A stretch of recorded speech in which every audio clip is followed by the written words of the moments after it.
because I love to do it. And I always ask at the beginning of my life that you can hear me. So clarity is important.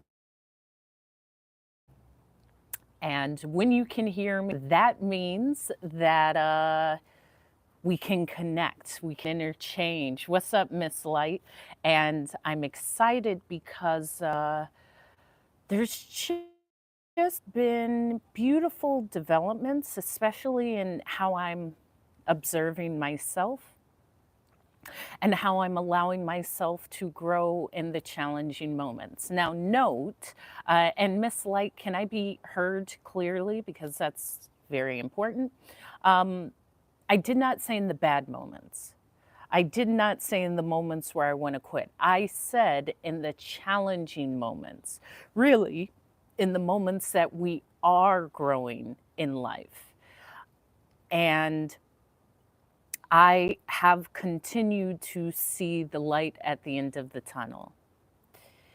I'm also delusional in the way that I only see what I want, and it has served me well. So I will continue that. But that beauty of knowing what you want, seeing what you want, believing it, and continuing until it actually comes forward. And I come on to speak, to encourage, to gather with the other hopefuls. Hello, Canceller Cat Mom. Yeah, it is a fantastic Thursday, and I'm growing.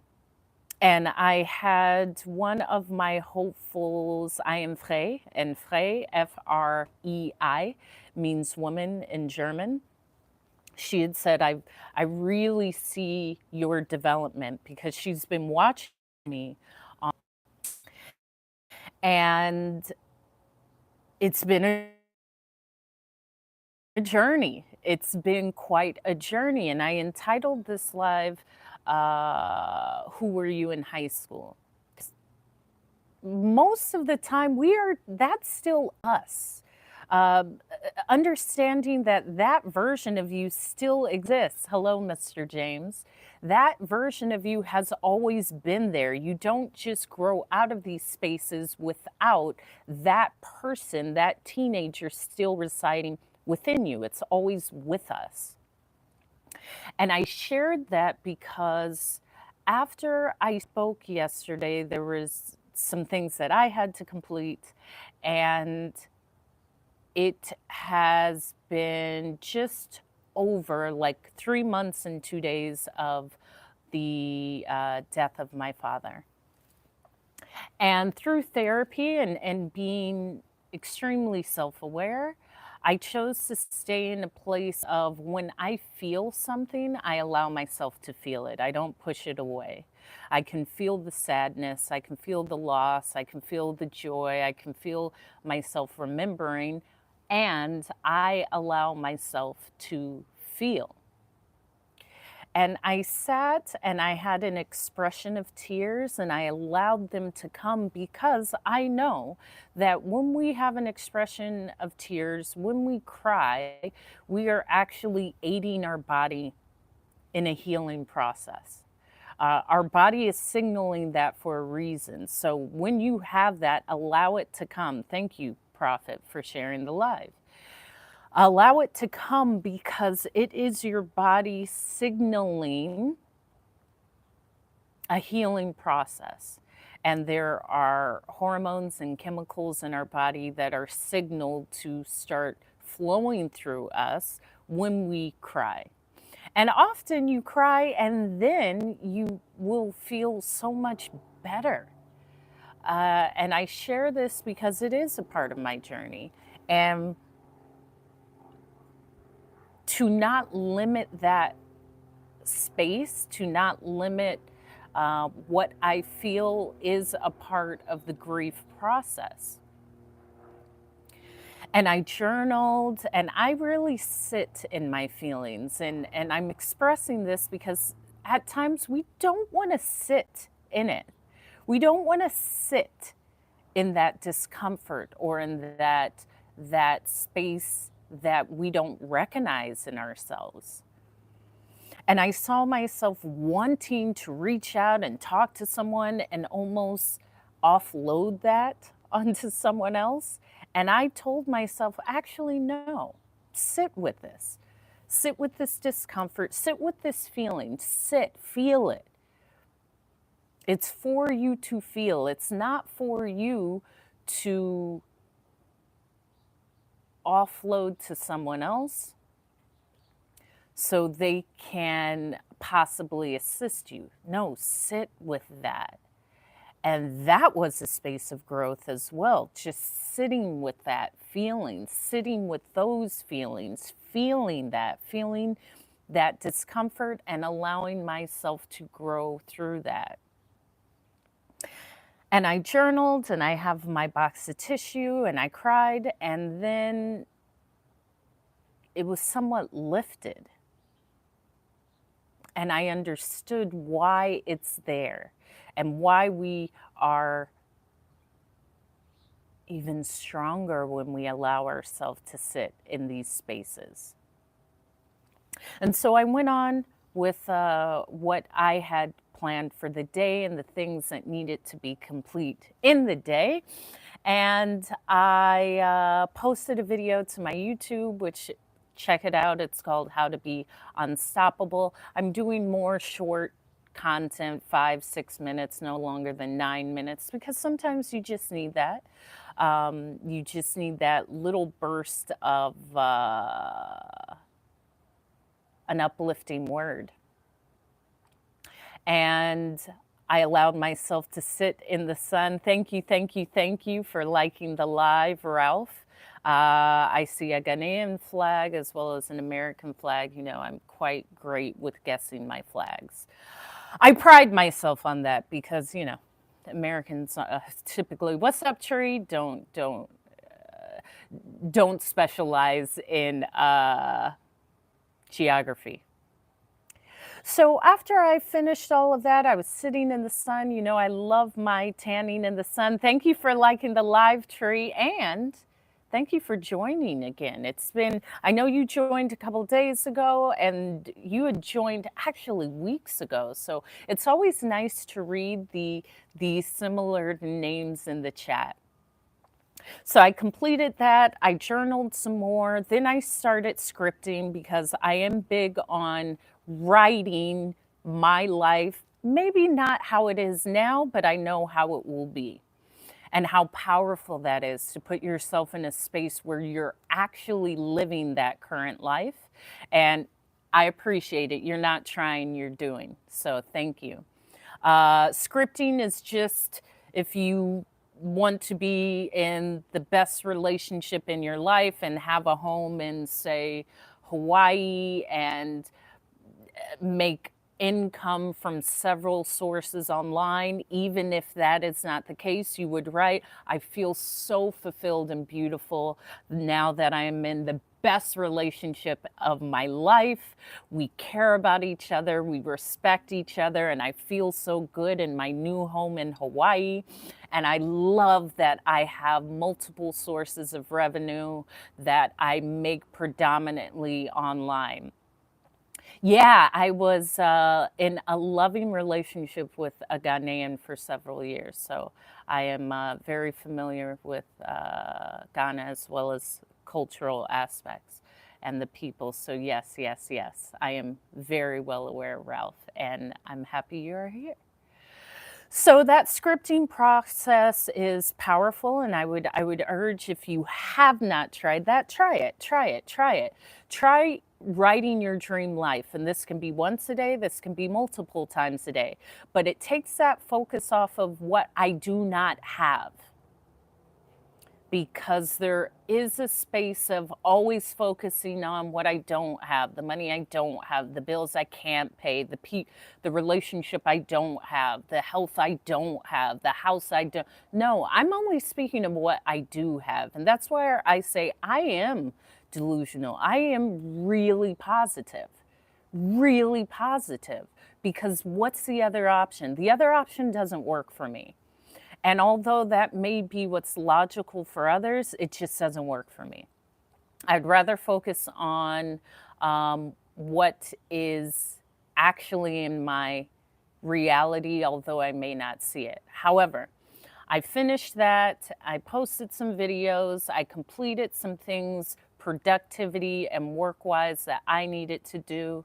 Um, is this what you're doing, Yassine? Because if that's the case, I will request out of a space of compassion to speak in first person. Okay, so let's start in the space of, and I'll go back to what I was speaking about. Start with, why are you comparing? Because it doesn't matter if you're comparing yourself to social media or a celebrity or your neighbor or someone in a magazine. It will start with, why am I comparing? Because just comparing is actually the start. Social media, that's secondary. Why do I feel that I must compare my journey, my life, my reality to someone else? Because the reality is, you don't know someone else. You only know what you see. And you're only seeing what you want from them that you don't currently have in your life. So the thought is, if I had that outfit, if I had that relationship, if I had the ability to travel, if I had that, then I would feel better. Then I would feel happier. That's why they're better off. That's why I'll never have it. They must have money to have it. This is why I don't feel good. You have to start with, why are you comparing in the first place? Because there's always more in you than you know. And if you feel a sense of lack, then start there. Because if you feel a sense of lack first, why is your life not complete? How do you know your life's not complete? That comes from a space of comparison. Your life is only not complete when you compare it or say, well, this is the outline of what life is supposed to be, and since I don't have it, it's not complete. You are complete as a being. Now, if a social structure says you are incomplete because you don't have a degree or this job or this amount of money, start there. Okay, the connection is really bad. Let me I'll turn on my, okay, well, live your dream now. Your dream is not, what have you done currently to live that dream? What have you done currently to attain that reality? What have you done in this day? Because that's also a part of it. If you are not actively building upon that, there is a space of not feeling complete or not feeling like you're working towards it. But it's not about trying not to compare. Don't. None of this is real, especially social media. And when I used to look at social media years ago, and I really was never on social media. I took myself off in 2010. So I haven't been a part of this space until I got back on like 2 years ago. But I would see things and I would say, that's not real. Or I would know these people and know that's not real. They're not living that life. And being a flight attendant, I was often in all of these spaces that people were posting pictures of, and I didn't see them there. So you ain't even there. And understanding, let's say that that is true. Whatever you're watching that you want, it's really something that you want. There's the space of, I want that, so go get it. If you're going to compare, use that comparison for your benefit. Meaning, use that comparison for, there's something in me that wants that. There's something in me that resonates with that. So what is it that I want? Is it travel? Is it the nice clothes? Is it the relationship? Is it the means? Is it the money? What is it? To start pinpointing the exact thing will get you closer to. But if you're comparing and then saying, I'll never have it, they are so much happier, you don't know what people are feeling. You don't know what they're doing in the background. You're only seeing what you're seeing. And A dream is there for you to build it. It's not for you to say, I will never have this. So we'll start with, why am I comparing? Why do I feel there's a lack in me? Why do I feel I can't have it? Okay, I'm comparing because I don't think I have the money to do what they do. Okay, that's a great start. Can I do this without that? Can I do this without? What's up, Sky?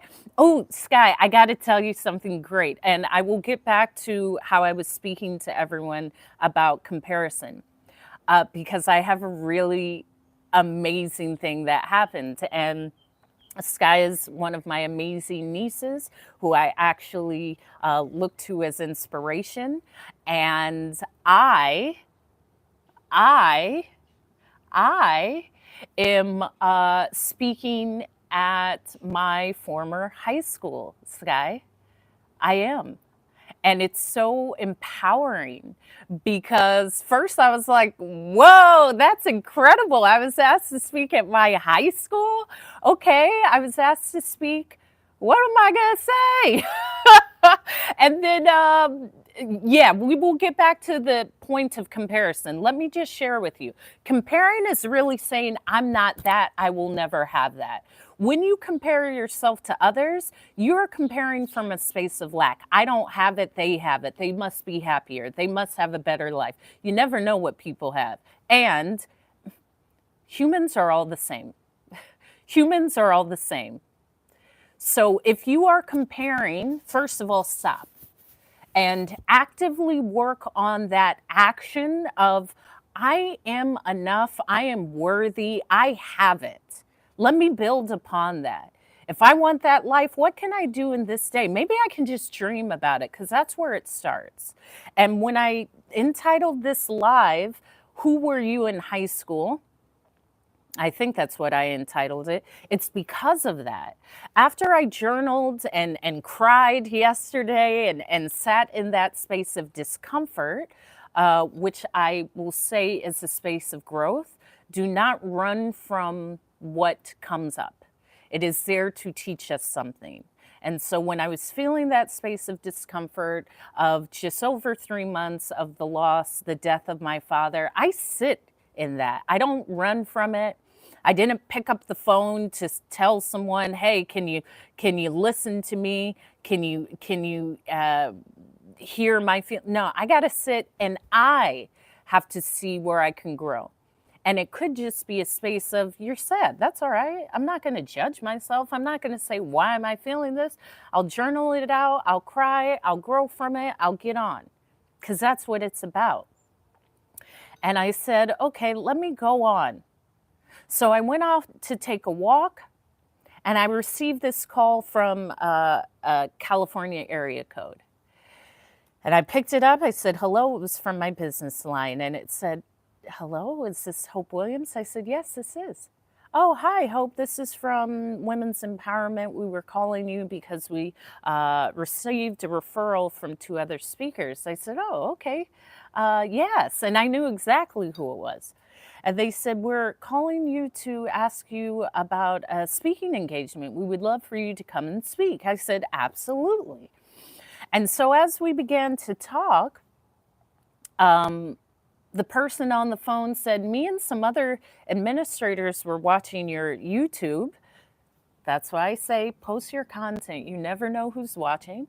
And we were watching your TED Talk and we were amazed. I said, yeah, that's fantastic. Thank you for watching my TED Talk. I had actually done that TED Talk in Germany. She said, that was in Germany? I said, yeah, it was in Germany in October. Wow. Why Germany? I said, well, I know some speakers there, and I was a flight attendant, so I've been to Germany, like thousands of times. Wow. Are you from California? Yeah, I was born and raised, although I left for almost 20 years. I had been living in Hawaii, but I've lived in New York and London and Paris and Jersey and Washington, D.C. Wow, did you go to school here? I said, yeah, I went to these schools. She said, that's incredible. I was actually calling you to speak at your former high school. I said, you see how everything is coming around full circle.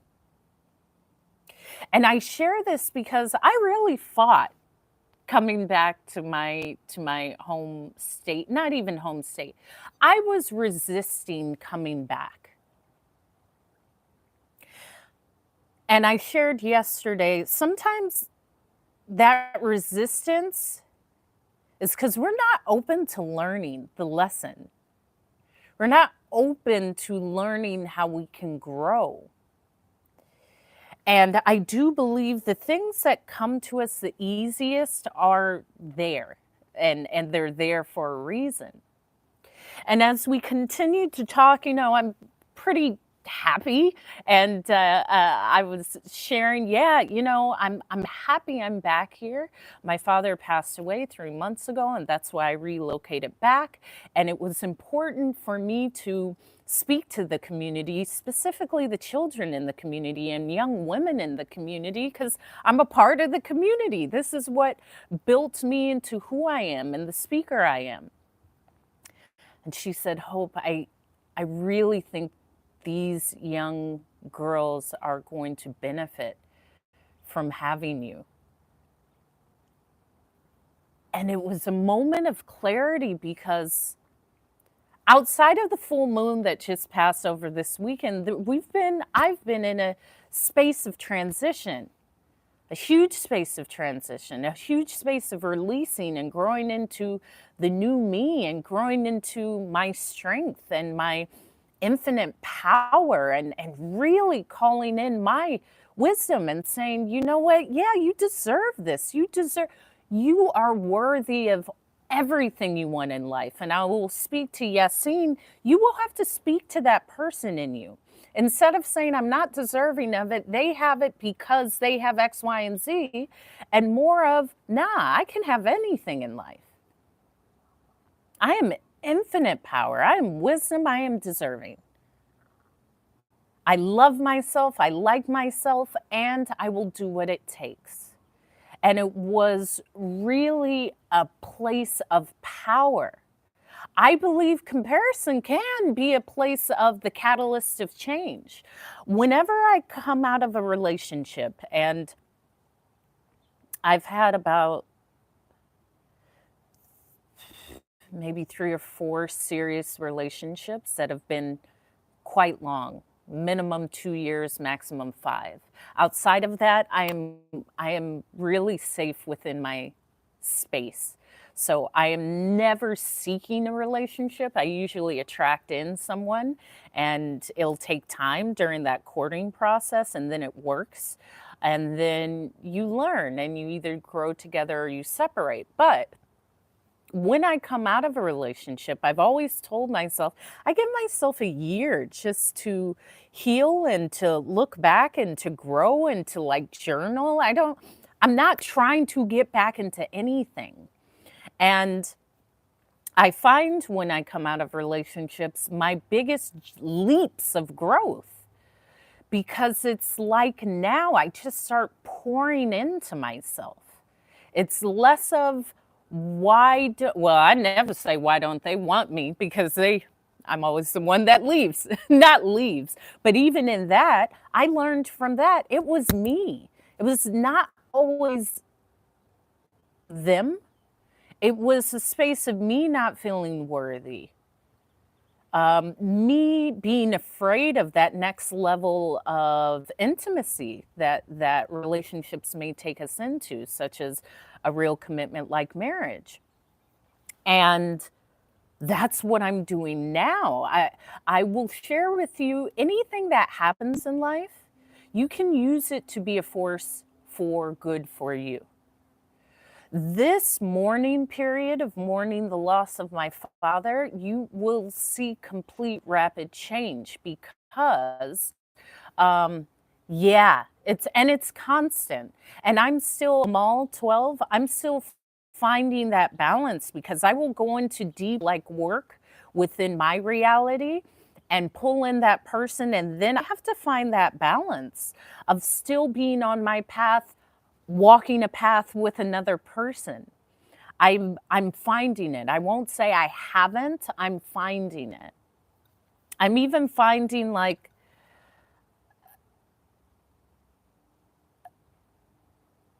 me seeing so much clarity after the passing of my father. It was, like, immediate.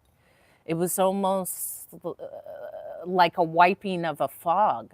And I shared this yesterday, how I'm not only mourning the passing of my father, I'm mourning the passing of a former self.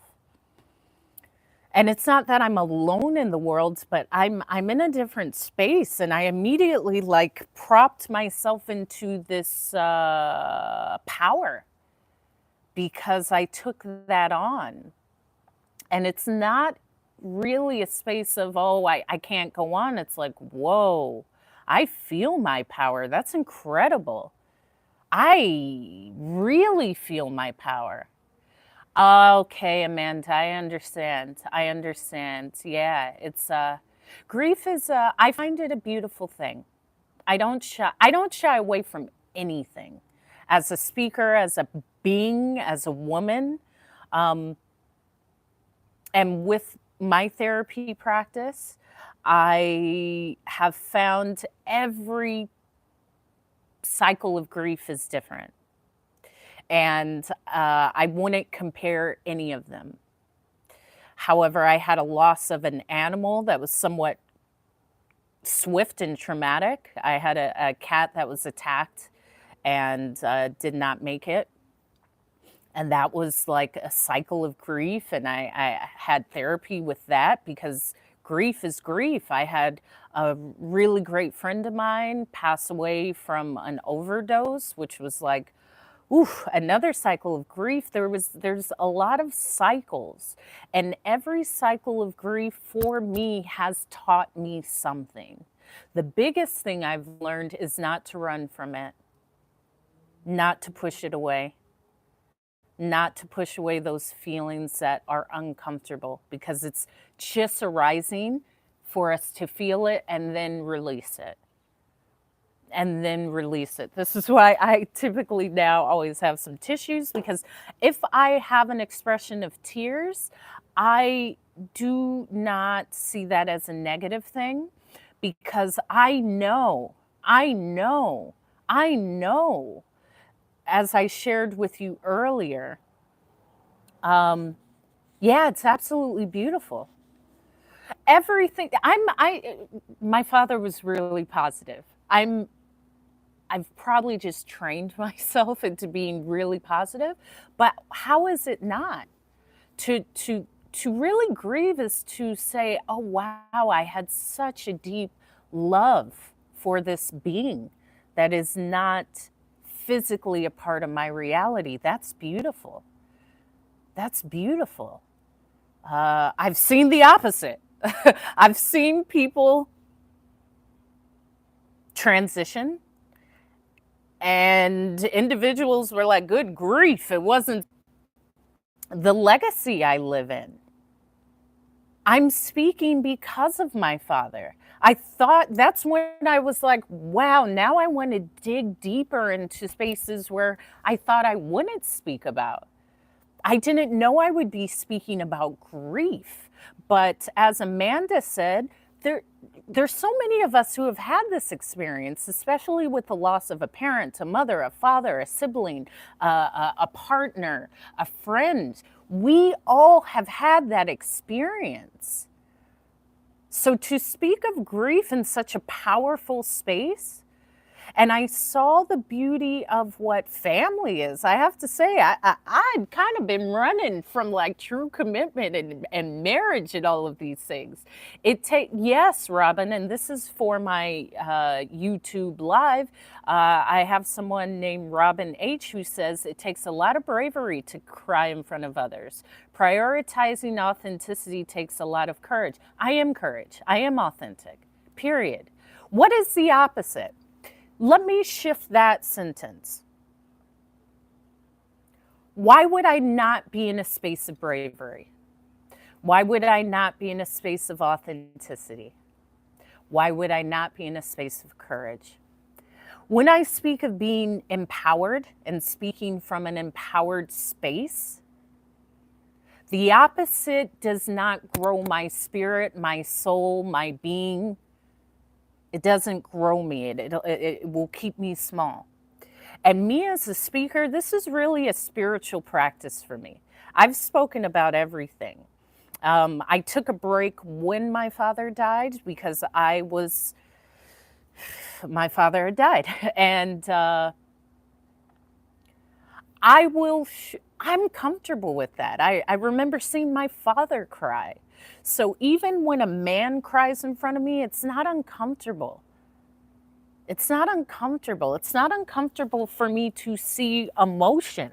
So many of us are afraid of showing emotion because we may not have seen it, or we were told not to show it, or we were told how it can be a weakness, or how, never show your cards because then people know. We all have those spaces. It's not a weakness, it's an emotion. That's it. That's it. I love that I was able to see my father cry. I love that I can hold space for any man in my life to just show up. If he needs to cry, come, babe, cry. I don't think less of you. In fact, I find you more powerful that you're able to let that out. Because so many, especially in the West, especially in the West, we have this notion of men being these figures of like armor and strength, and we don't cry, we don't fall in love, we don't get hurt. That's not true. Stop that. Being connected to your emotions is a superpower. Being connected to your authenticity is a superpower because then you can identify with what you feel. So many people say, I don't even know what to feel. Okay, start there. And I had shared with a family member, start identifying your feelings. I learned that in therapy. Start labeling, oh, I am feeling sad, not I am sad. You're feeling sad, that you're not sad. You have a feeling of sadness. I am feeling sad. Okay, that's all right. I don't even need to say, and I journaled this, I am feeling sadness. Great. Sure. It makes sense. Your father died. You are enamored with your father.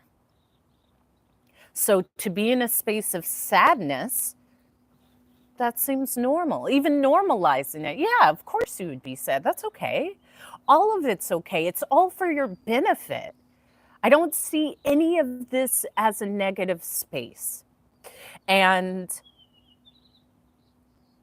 to be powerful and to speak this way means I have to feel a lot. I choose to.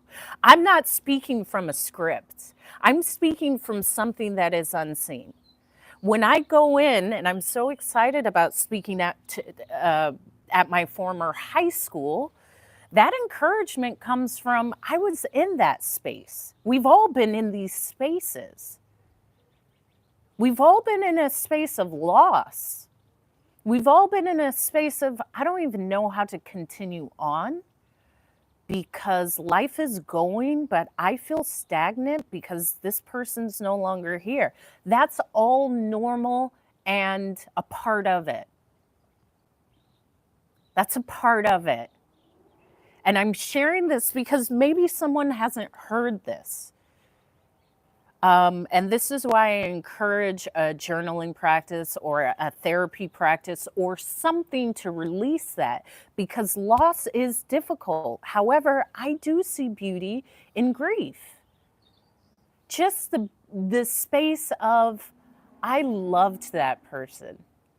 That person, I remember this memory of that person. I remember when they taught me this. I remember, there's so many things especially with a parent that is innately a part of you. Of course, you would grieve that. And this isn't for a week, 2 weeks, 2 years. This is for the rest of my life.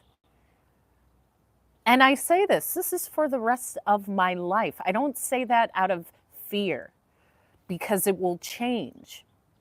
It's not that it gets better, it just shifts. It just shifts. And I'm okay with that. In fact, I welcome that. I feel that it adds benefit to me as a human being, as a woman, as a partner, as a daughter, as a sister, as a friend, as a speaker, because then I can speak about this without falling apart. And I remember my dad was a speaker and he was notable in the community, and he actually led his father's funeral service. And I always thought, how incredibly difficult, but whoa, how powerful is my father to lead his own father's funeral service? And he was the oldest child. Like, how do you shift into that?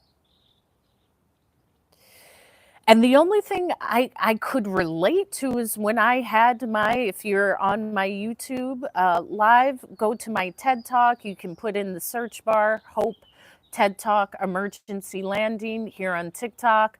On my top of the page, my link tree is there. Click on the link tree. It is the first box. My TED Talk was about what shifted my life to this moment. When I was on a flight, working as a flight attendant, and the left engine went out. Let me tell you, anything you're worried about now, you will not be affected by.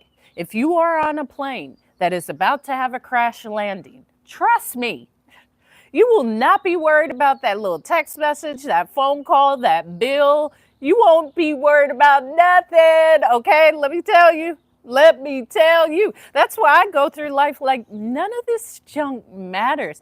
Getting to a space to know what matters to you then enables the space of saying, what matters to me are these things. Anything outside of that doesn't get my energy. It doesn't. And when I say not only am I mourning the death of my father, I'm mourning the death of my former self, because I am now in that club of someone who lost a parent, but I'm also no longer that person. That was an incredibly challenging time. And it was somewhat swift. However, just being in the hospital and all of these things enabled me to see, yes, it's difficult and I will go on. Yes, this is challenging and I grew from it. Yes, this is a part of life and I can even see the beauty in it. I can see the beauty in wanting to be by their side, because guess what? There's stories where people don't want to be by that person's side. There's so many people, and my father was a veteran, so we were at the VA hospital often. There were so many people that I saw that had no family members. That's where I say there's a beauty in that. There's a beauty in that. The beauty that I saw when every time, because my father has 5 daughters and my mom, we would all go on a time schedule every day into the hospital because he was there for a month. As soon as we walked in, his blood pressure would lower. I saw that. That's love. That's like, oh, I get this energy thing. I get love. I get family. I get it now. I get it. Robin H. Seeing someone feel safe within themselves, being centered, their emotions help the rest of us normalize opening up. Thank you. Get that it's possible to feel without the suffering of we're abnormal. Thank you. Or lonely in it. Compassion goes a long way. Thank you. With pleasure. Yeah, that's why I speak about it. Because you're not abnormal. And I'm going to speak a lot about this because my sister was sharing with me. They went to group grief therapy. And to me, that's a normal thought of like, of course this is normal. Everyone goes through this. But until you feel it and see someone talking about it, you don't know that you're not the only person, and it is normal. Whatever you feel is okay. The great thing about grief is it's individual for everyone.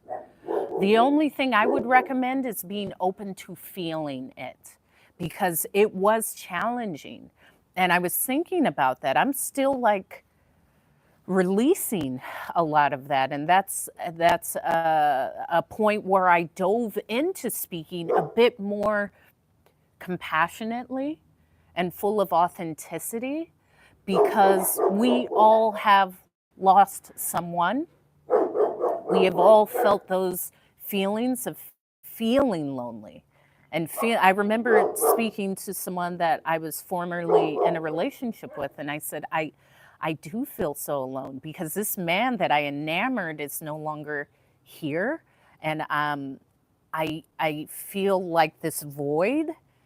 And he was like, well, yeah, that's a part of it. And even just hearing that was like, okay, yeah, that's a part of it. It also woke me up to the point of like, yeah, life is real, man. These wonderful gentlemen you have, you better pick one. You better pick one. No, I actually stepped into a space where I saw the beauty of committed companionship. However, with pleasure, Robin, and to be open and say, yeah, I'm okay, whatever I want to feel. If I'm crying today, if I'm laughing today, if I'm feeling great emotions from a memory today, it's okay to feel great. It's okay to feel angry. It's okay to feel alone. It's okay to feel sad. It is okay, anything, whatever you want to feel that blank in with. That is okay. Thank you, Quilsick, for the follow, as well as 11 London, Canada, for the follow. It is all okay. And I've found it so empowering to speak about this, because if you go into my lives, a lot of my content on YouTube or TikTok, my dad comes up. Someone who asked me to speak at their retreat later this year, they said, Hope, do you understand? Every conversation we speak about, your dad comes up. He's actually living through you. You don't even see that. I said, well, yeah, that's really beautiful. And seeing that, that's where I said, this is beautiful, because I do see that loss of that physical element. However, I feel that I am just a vessel for what I was taught or what I learned from him. But with grief, there is some space of compassion I have for myself. There is no benefit for me saying, don't cry, don't feel this way. You feel how you feel. And we all feel it. Grief is grieving a job, grieving when you move from a different space. Every place that I've left, I leave a space to grieve that. Even a home, all of the different cities and countries I've lived in, I grieve that. Grief is more than just the loss of a person. And sometimes we are grieving a former version of ourselves. And ask yourself, am I just grieving a former version of myself? Because at times that's what we're doing. I am no longer that person.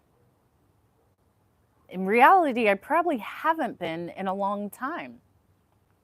When I stepped out of the space of being a flight attendant, which I was for 15 years, I actually said, I'm going to allow myself time to grieve, because that wasn't just a job, that was a lifestyle. That's how I defined myself. I have to grieve that profession, that lifestyle, that everything that was, it's no longer me. And I remember, because flight attendant friends would say, hey, Hope, let's go meet in Tokyo next week in like 6 days. Yeah, sure, but that's no longer me. That's like, I want to, but that's no longer me. And actually reflecting into a space of like, oh, that's not who I am currently. That's not who I am currently. And how powerful that can be. How powerful that can be. And when I am speaking, the power comes from truly sitting really in uncomfortable emotions. Because the moment you push it away, you're not growing. And it can be a challenge. It can be a challenge to say, I'm going to feel this. I did that yesterday. I'm going to feel this. If it's the expression of tears, I'm just going to sit. I have my tissues, and as I said, when we cry, our body is signaling that response to jumpstart a healing process. It jumpstarts certain chemicals and hormones in our body to pacify us and allow us to feel better. It actually starts a cycle of healing within ourselves. So the moment that I push it away, the moment where I say, no, I don't want to feel this, let me pick up the phone and call someone, I'm going to sit. I'm going to sit in this. I'm going to allow it to pass, but I want to feel this. That's incredibly powerful. Because it's really you witnessing your emotion, your sadness, and seeing like, oof, okay, I will be okay. I will be okay. I needed that. And immediately after like a session of crying, I do feel lighter. I will come outside. I like to come out into the sun and sit and have my expression and journal and let it pass. But I'm not at a space of saying I don't want to feel this. Whenever you are immediately putting up resistance, you're also putting up the resistance, the wall for your healing.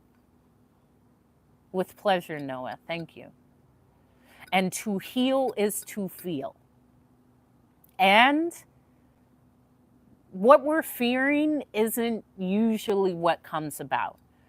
And that's why I said, not even jokingly, I want to be the poster child of a child grieving their loss of a parent. Because it is oftentimes felt like I will never survive this, I'll never get past this, I'll never get over it. It's not about getting over it. It's not about getting past it. It's not about moving past that. Let's take that out of the vocabulary because that sentence already is not beneficial. It's a lesson. It's a lesson. It's a lesson. I've grown into a much more empathetic space. And this also comes from, I didn't know this was going to go this way, but this is why I speak. I can speak about everything. I had a friend who was actually a former partner, boyfriend, who passed from an overdose, and it hit me really hard. It was incredibly challenging. Because it happened on the day I was moving to Hawaii from New York. The night before, the person's cousin said, hey, heads up, keep some good thoughts in your brain. He's currently in the ICU, and we don't know if he'll come out, but just be aware. And the next day I was supposed to actually move to Hawaii, but I ended up coming to California to spend time in my healing place, which is my family's home. And that really was heavy for me. That was really heavy. And we hadn't even seen each other in years, but just even that loss in that way. And what was beautiful when I moved to Hawaii, I couldn't run from it. What's up, what's up, what's up? I couldn't run from it. And typically I would pick up more trips and fly, or I would do something to take away from feeling. And I was there and I didn't know anyone in Hawaii, and I would just go to the ocean and cry and journal. And I had an amazing therapist that helped me. And it was where I learned the beauty that we can find in ourselves through these processes. And that's why I say it's beautiful. Everything can be used for my benefit if I allow it to. And there's several cultures that do teach and speak about grief and death. We're in the West. We don't really, it's like not talked about, don't talk about it. And someone was telling me how people started to shy away from them, like, oh no, they always talk about the death of their wife. Well, talking helps. And I've seen that, how people shift, but that's okay too. I don't know how that person views loss. I don't know if that person has fully processed whatever loss in their life, so that's okay. I don't fault anyone for that. What I do see is the lesson that it has taught me. And this is in every moment of the day. I know I am a lot softer. I am a lot more driven. I am far more compassionate.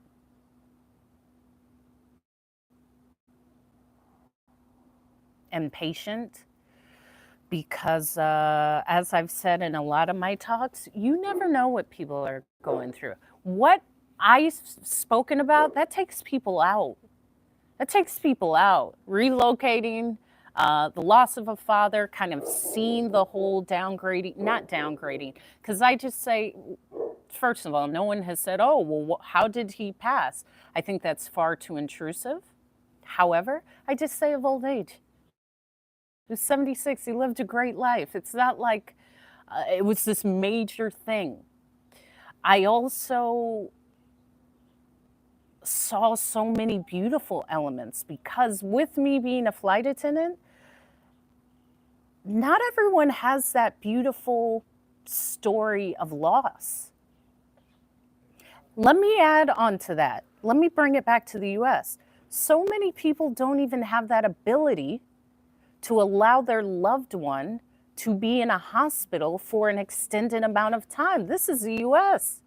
If you don't have the money, that person's out of here. If you don't have insurance, that person is out of here. And so when I say I saw so much beauty in it, it was like, oh, okay, I see how my father really set up his life. Even in his passing, me and my 4 sisters and my mom, because my mom and dad were together for 45 years. We didn't have to plan anything. First of all, as a family, we spoke about everything. So we knew what he wanted. We knew how things were going to be carried out. And I would recommend have these conversations. Are they uncomfortable? Sure. But it's more uncomfortable when it happens and no one knows what to do and people are fighting and it tears families apart and we don't have the money. It made it so easy. Of course it was difficult, but you know what was easy? Signing papers and saying, we'll do this, this, and this, and that's it. That's why I say it was beautiful. It could have been so difficult. And that's where I also saw the beauty in my father's planning and how he set his family up. Do you know how incredibly harmful it is when someone passes, specifically in the US, because this ain't in the rest of the world. Let me just tell you, it doesn't take the cost of an afterlife ceremony is extremely high in the US. This is for profit. It is not like this in the rest of the world. However, to be able to say, yeah, nothing needs to be done, just sign some papers and that's it, that creates an area of comfort where, man, we don't even have to worry about that. Dad had it all set up. There was no fighting. He had even said, listen, if I'm on life support, take me off. If I cannot support my own breathing, we all knew that. Having those conversations created such ease because that can be such a difficult moment. It can be so difficult. So when I speak about this, it's really seeing the beauty of planning and someone who was thinking of, for me, their family.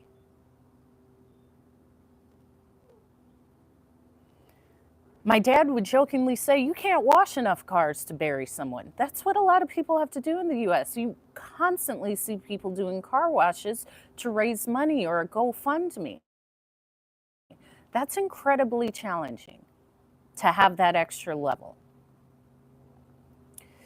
And I also saw the outreach from the community. If you need anything, people sending food from restaurants, because of course we have food in the house. There was not a lack of groceries or anything like that. But when you're in that space, to cook a meal is like, listen, my goal today is to take a shower. As far as going in the kitchen and making something, that may be a stretch, but also seeing those areas was beautiful. That outreach, that support, that help from all over. And when I spoke at my father's service, it was incredibly beautiful because it's like a surreal moment. It's surreal. And I kept it short because I was not in speaker mode. I was completely outside of, I'm a professional. I was the daughter at that moment. I was the daughter, and I made people laugh, and that's what my father did, and that's what I wanted to bring into the space. So I'm sharing all this to say there's spaces where you can tap into to say, although this is a character building moment, I see how it can build me and how it can aid me. And this is what this person taught me, or this is what I'm going to remember, or this is how I'm going to celebrate. I see so much celebration in others' lives. And as I said, it's a process. This is for the rest of my life. This was a parent. And even the freedom to speak of this way. Thank you for, on both sides, thank you, Amanda, as well as Robin, for your feedback, because that is why I speak. I speak about what I have I speak about the beauty of life, of the things that I've experienced and are experiencing, because here's the thing. My basis for speaking, as I said, traveling over 60 countries and all of that, what I've seen is humans are all the same. We often have this film that we're separate and different. We are all experiencing this. So if I can lend something that aids you to say, wow, that was incredibly helpful, or wow, I know I'm not alone. You're not. In fact, we're never alone. Whether you hear it or not, you're never alone. We're all experiencing this. Hey, Brian, we're all experiencing this. We all have experienced grieving, grief, the loss of someone close to us. And to hear, and thank you for your feedback, because I will continue to share. It's so powerful to even read that on the screen. Because as I said, as a speaker, I want us to unite. And this simple message has united us. From Robin on my my YouTube live to is it Sarah here on TikTok live? That just united us. That is my blessing for the day. It's uniquely personal to me, but all of some things that I think in life, that's including what I say. Holding on to that. You see how easy that is?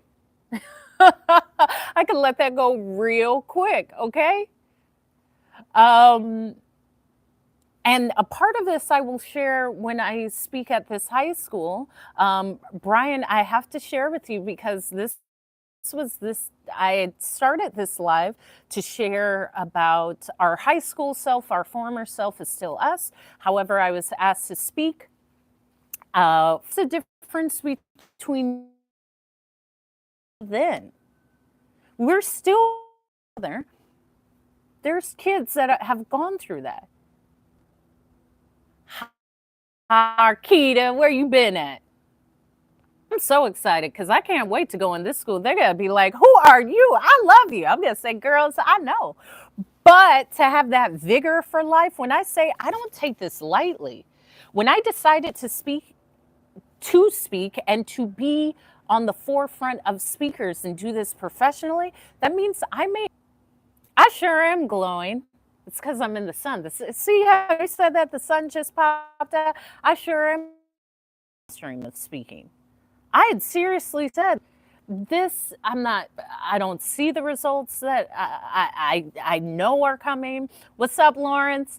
I'm like, now my father has passed. I'm sad. I feel alone. I think I'm going to put speaking in a box and say you gave it a good go. And that is right, Brian. And you did your TED talk and you've spoken at play. Maybe this is the sign that it's done. And that's where I heard my dad's voice, and he would say, "Keep going." He would say, "Keep going." Why would you're giving up now? This is the point, and this is where most people give up. They give up when it gets so incredibly challenging. And I will not tell you that it wasn't. I will tell you, I'm incredibly powerful. I'm built to do hard things. Not everyone is. I understand that. That's why I speak this way, because not everyone has that. But maybe hearing it from me just enables you to say, I'm going to keep going. Thank you, Brian. Thank you, Marquita. Thank you. Thank you. Because I had shared it on live where I was like, I don't think this is it. Like, I was looking at corporate speaking opportunities, like going and being a corporate trainer. And I said, wait a minute. You know, that's not even what you want to do. So you are going to tell people to live life fully, but you're not. How does that work out? How is that working out? How does that feel? And when I said the beauty in grief was, wow, I can take whatever I'm feeling and use it as a push to show up more authentic, to show up honestly, to show up with more compassion, to show up in how I am in this moment. Just show up. Someone needs you. Someone needs to hear this, Hope. You can't give up. What are you talking about? I had to give myself a pep talk. Like, you can't give up. What are you talking about? You can rest. You can lay down and have a glass of water or sip your tea. And look how cute my mom is. I love my mother. She always buys stuff with our names because my name is Hope and I have a sister named Faith. So there's a lot of Hope cups and Faith cups and charity cups. But you got to keep going, man. You got to keep going. When I said a version of me left when my father died, it did. I immediately shifted into a powerful space. I immediately said, oh, okay, I will. I'm going to be married quite soon. I'm like, okay, yeah, this is that next chapter in life. Let's go. People are waiting for your voice. People are waiting for the accomplishments. People are waiting. Go. You want to throw the towel in? So all these people on TikTok and YouTube and all of these places you've spoken at, they're just going to look you up and see that you gave up. That's not what it's about, Hope. It's supposed to get that challenging for you to say, actually, I got it. Let's go. Let's go. Let me just dust it off. I got to sleep for a minute. I may need to take some time off, but I'm not quitting. Mm, I understand, Brian. I'm not quitting. I'm not quitting. I'm not built to give up. And I remember there's areas of my life were completed. It's not, yeah, it is. But it's just when one door clung open, quit looking at what you don't have, because when you're focusing behind you, you're not even seeing the beauty of what's next. You're not seeing the beauty of the exit that's saying, Hope, this is for you. You were built all along. Your belief was, your words were, your persistence was building it all along. Your focus was building it all along. You didn't even know, but that's what was happening. So, yeah, look back just to see, oh, yeah, that's where I came from. But looky up front. Look what's next. Look how powerful you will feel when you are really radiating in the legacy of everyone that came before you, not just my father, all of the individuals that got me to this place, all of the people I never even met, every teacher, every heartbreak, every neighbor, everyone has contributed to your success. Claim it and go forward. That's it. Exactly. He sure didn't. He raised some amazing daughters. However, the point is, as he would say, it's not to give up, it's to keep going. And a human spirit is so powerful, and we don't often see our power. And sometimes you give up right before you hit. There's so many beautiful developments that I've received within the past 4 days. Like, whoa, that is perfect. Whoa, enough. Whoa. Okay, let me keep going. Because I share this with you to say, when I retired from flying, I said, I'm just going to be a speaker. I don't care how long it takes, but this is what I'm doing. I'm not doing anything. I'm not going to do a secondary job to fund it. I'm going to speak and build it. I'm going to show people what you can do when you are determined. Now, I know that is not logical for most people. I've told you, I am insane. I am that powerful and diligent and persistent, but it takes something to say, I'm leaving this and I'm going to do what it takes to get there. Not for fun. I'm building.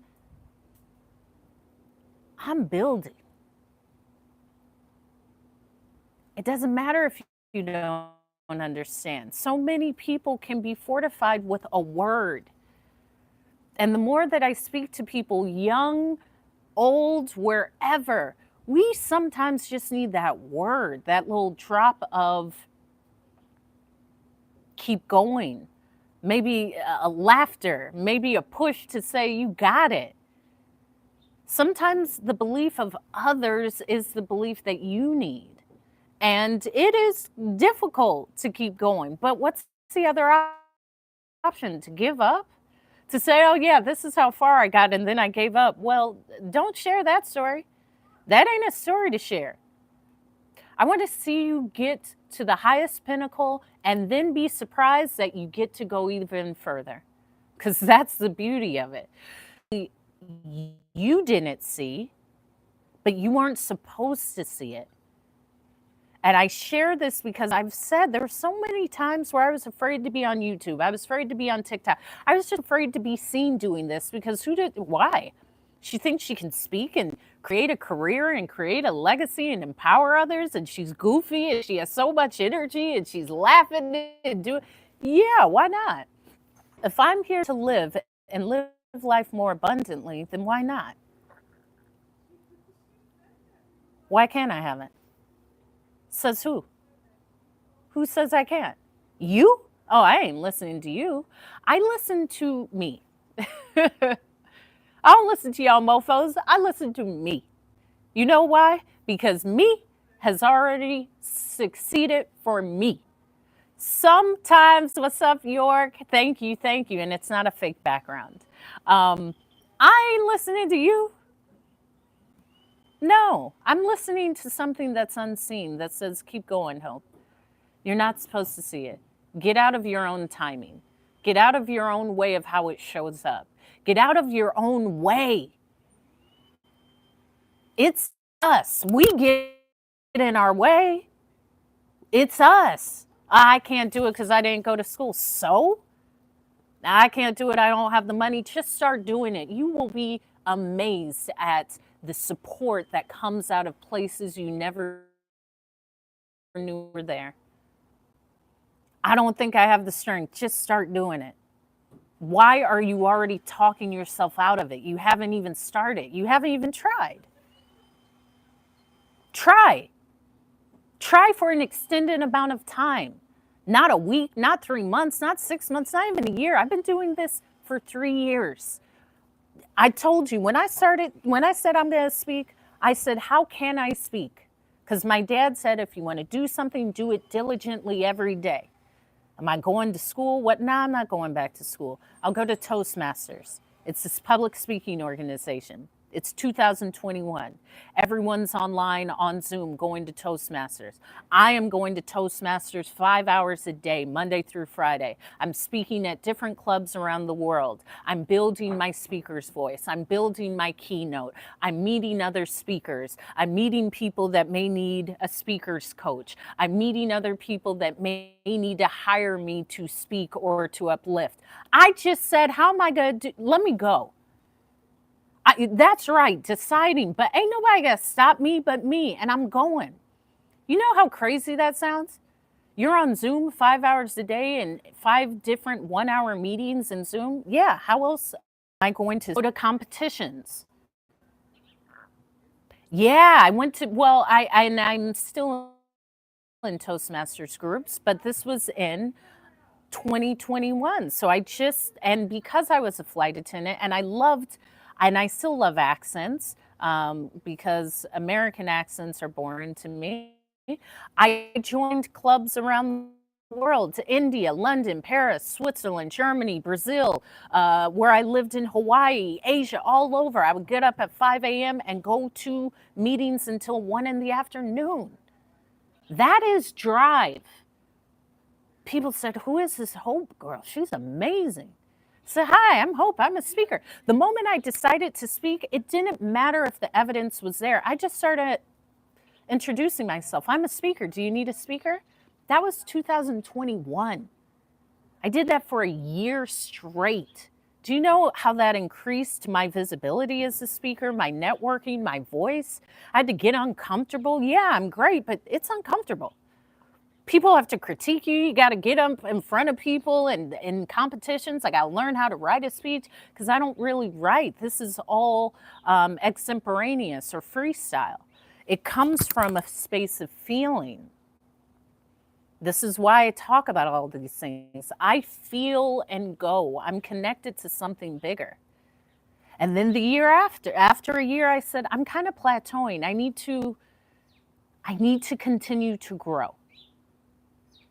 So after that year, then I started doing in person.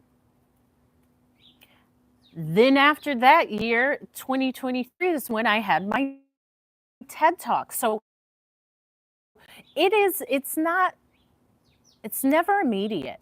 But I always said, this is my legacy career.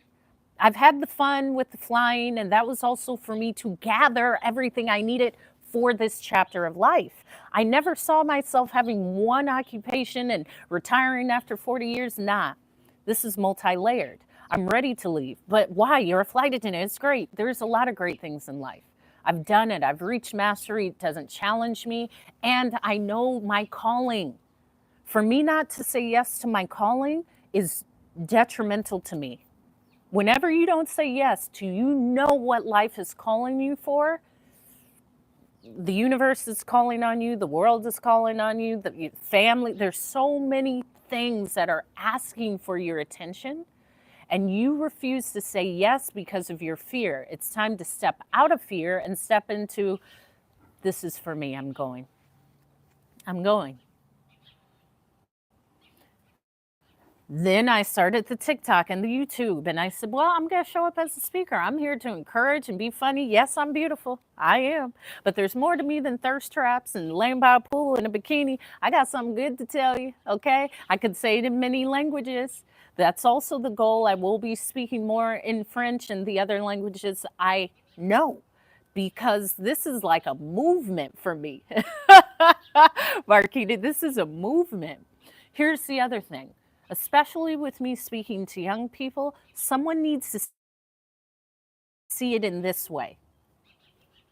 With my beautiful tan skin, with my beautiful natural hair, whatever it is. I'm not saying anything different. I have a different energy signature. I have a different style, but someone may need to see me saying it because they say, oh, I resonate. That person, yeah, I get it. They look like me. Maybe they've had the same experience and it's fun. I said I would do this without payment. I'm showing up every day. What do you think it looks like when there is payment? And I shared, I had 4 potential clients that told other people, they saw my TED Talk. Thank you, Andrew Hill, for the rose. 4 different clients said, whoa, she looks really expensive. I don't know if we can afford her speaker's fee. And I said, well, you can try, you try. Listen, price is already going up, but so what? I'm also not, and I learned this from my father, I'm never short selling myself.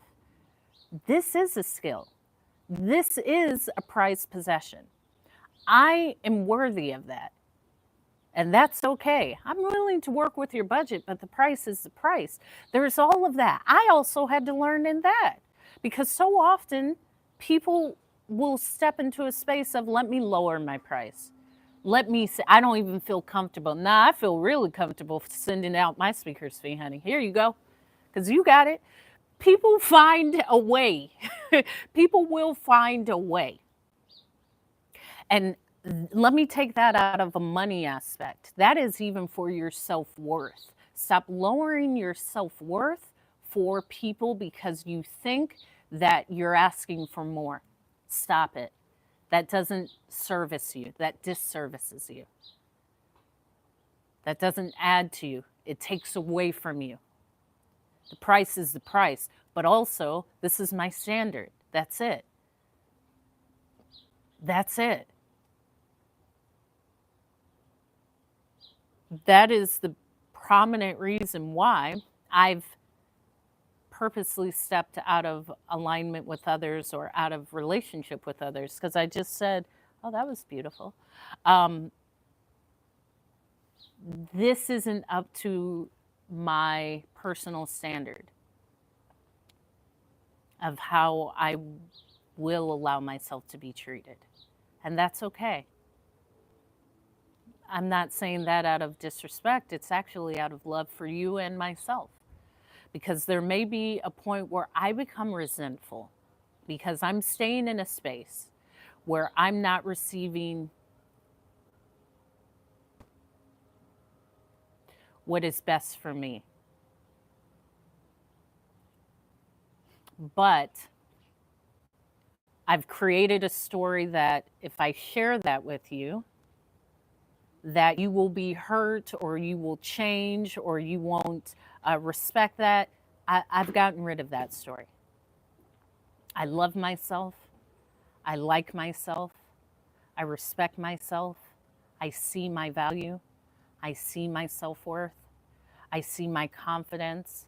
I see how I aid.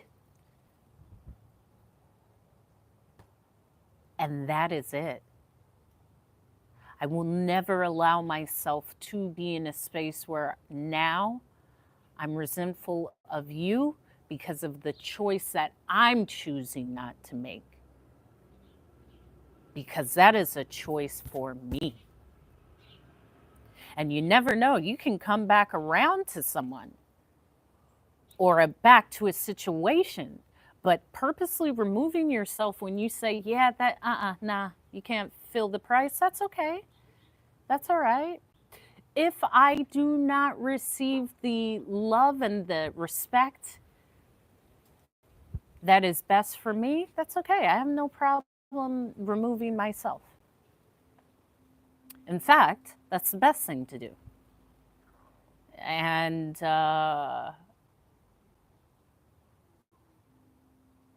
was also taught that with my father. I have an amazing father. So, in a space of dating, man, I already know this is why I'm so content with myself. I've built a very full life, but I also have a fullness of myself. I'm not looking for you to add value to me. I'm not looking for you to add love to me. I'm not looking to you to add a hobby. I have my hobbies. I have my respect. I have my value. I see myself.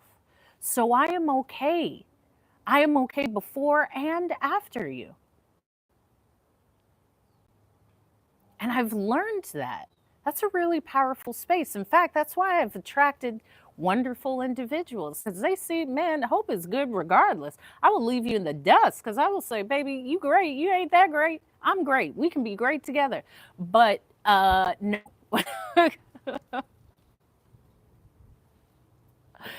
So I shared all that to say the beauty in our lives is to learn from whatever we have and are experiencing. Exactly, Brian. I love that. I love that. Please validate my parking ticket. And in fact, if you are my partner, if you are the man that is by my side, I will gladly give you that parking ticket so you can take it in because I'm going to stay in the car while you go do it. There's that part too. Uh, I love that.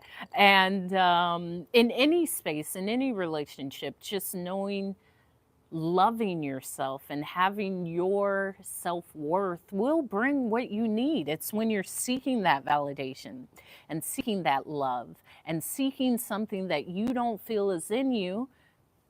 I believe it does bring us to the lesson to see, oh, it's been within me. It's been within me the whole time. Maybe it took this situation to see, oh, I've always had it.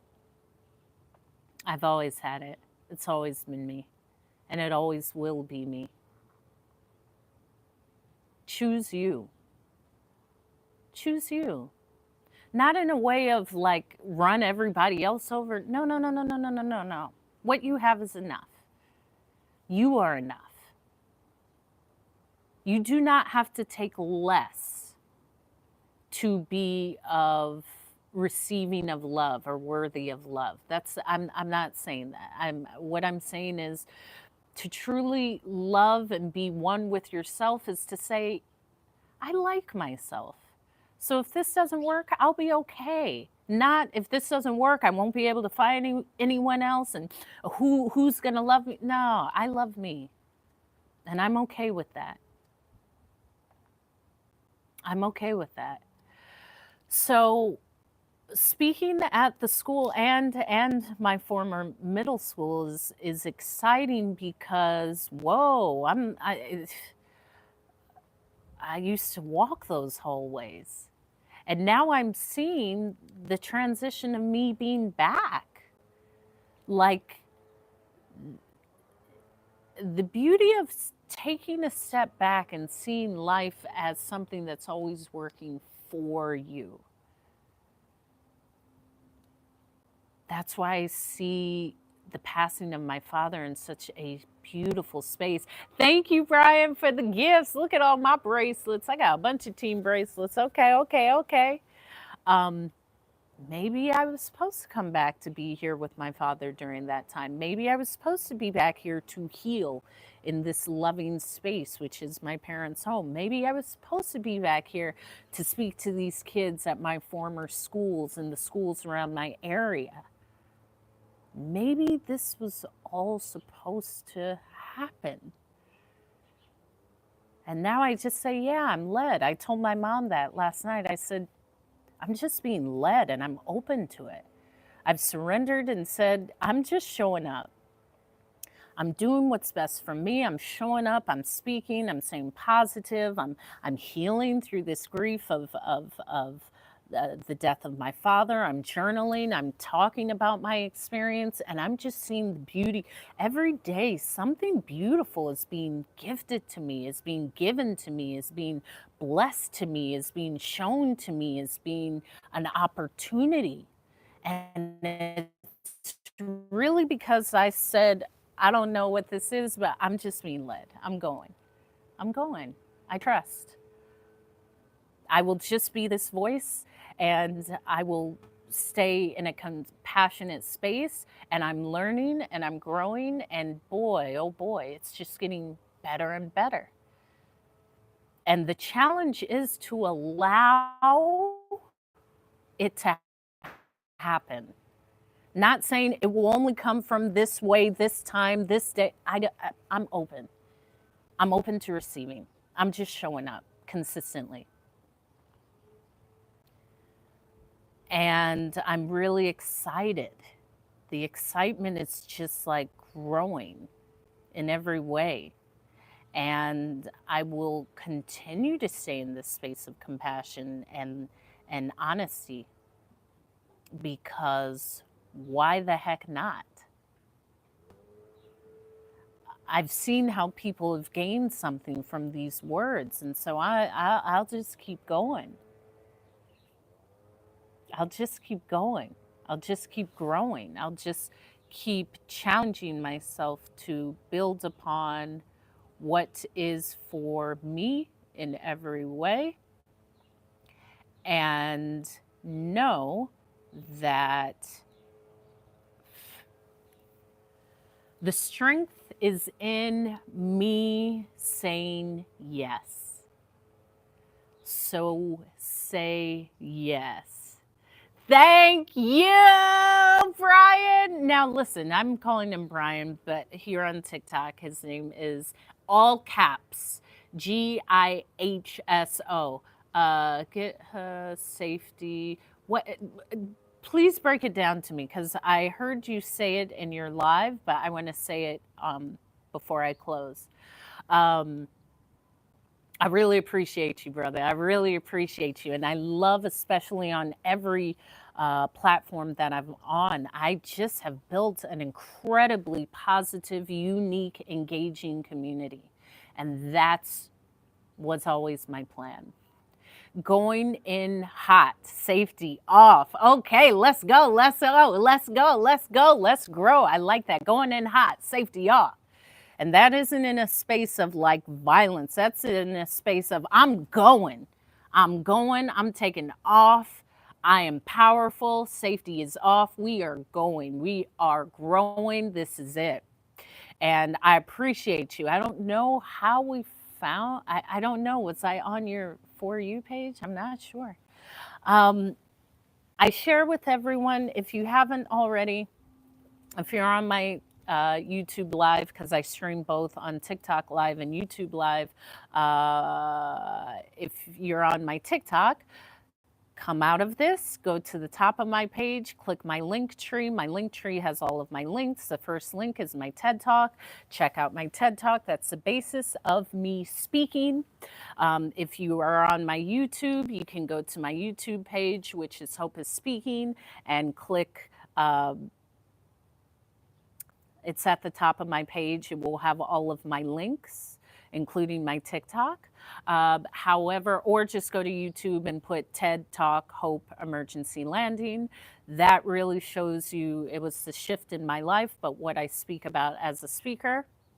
Also, if you need a speaker, a panelist, keynote, there's ways to get a hold of me there, as well as content creation, email, my microphone, which I always use, my Amazon storefront, my Snapchat, because I am now on Snapchat. So if you're on Snapchat, add me. I'm new. However, I'm all in. As well as my YouTube, Hope is Speaking, which I post every day. I post all of my TikTok lives. So if you have not, if you miss my lives, because I'm just led to go on live, they're all uploaded, and I upload some piece of content every single day. as well as content as far as public speaking, a lot of confidence content. I just put up a post yesterday, a piece of content that says how to be unstoppable. It is 6 minutes and it's just like a burst of energy. I like that. I like the shorter content because sometimes you may not want 30 minutes, it's less than 10 minutes. If you feel touched or would like to give in any way or donate, my Cash App and Venmo is also there. And everyone on my YouTube, subscribe to my YouTube channel, Hope is Speaking. I am really excited. And I saw that you subscribed, Brian. Thank you. To just grow my following, because as a person that was afraid to be seen, it's incredible how much I've grown and how people are interacting with my content, and it's helpful for me. It's helpful. I really enjoy the process. If you have not yet followed me on TikTok, follow me. I'm a kick in the pants. You will not be disappointed. And yeah, for me speaking in the schools, I will actually have the live going, but I will record all of that. That will be both on YouTube and my website, which is currently being rebuilt. And I'm really excited about that. So as I said, everyone who is in either live YouTube or TikTok, you are seeing a dream being realized. And understand that's how it happens. It's day after day, but this is a dream for me. And I told that to the person who reached out to me yesterday. I said, you've added to the beauty in my day, because as a professional speaker, to be invited to my school, my home school, my high school, to speak for young women, that's a dream. I don't care if it's 2 people or 2,000 people. That is a huge accomplishment. When I set out on this dream, it was really just to inspire people. And what I get back from this is that. Like that energy that I'm putting out, I'm getting back, and it's incredibly beautiful. And I say that because if there's anything that you aspire to do, anything, don't limit yourself and go. Go and do it. What it adds to you is one thing, but you have no idea how it's adding to anyone else. Yeah, the numbers are a lie, man. Too many people get focused on, I only got 2 views or 10 likes. So what? The point is first of all, the point is you put it out. Forget the likes. The fact is you got to the point where you put it out. There was a point where you wouldn't even put the content out.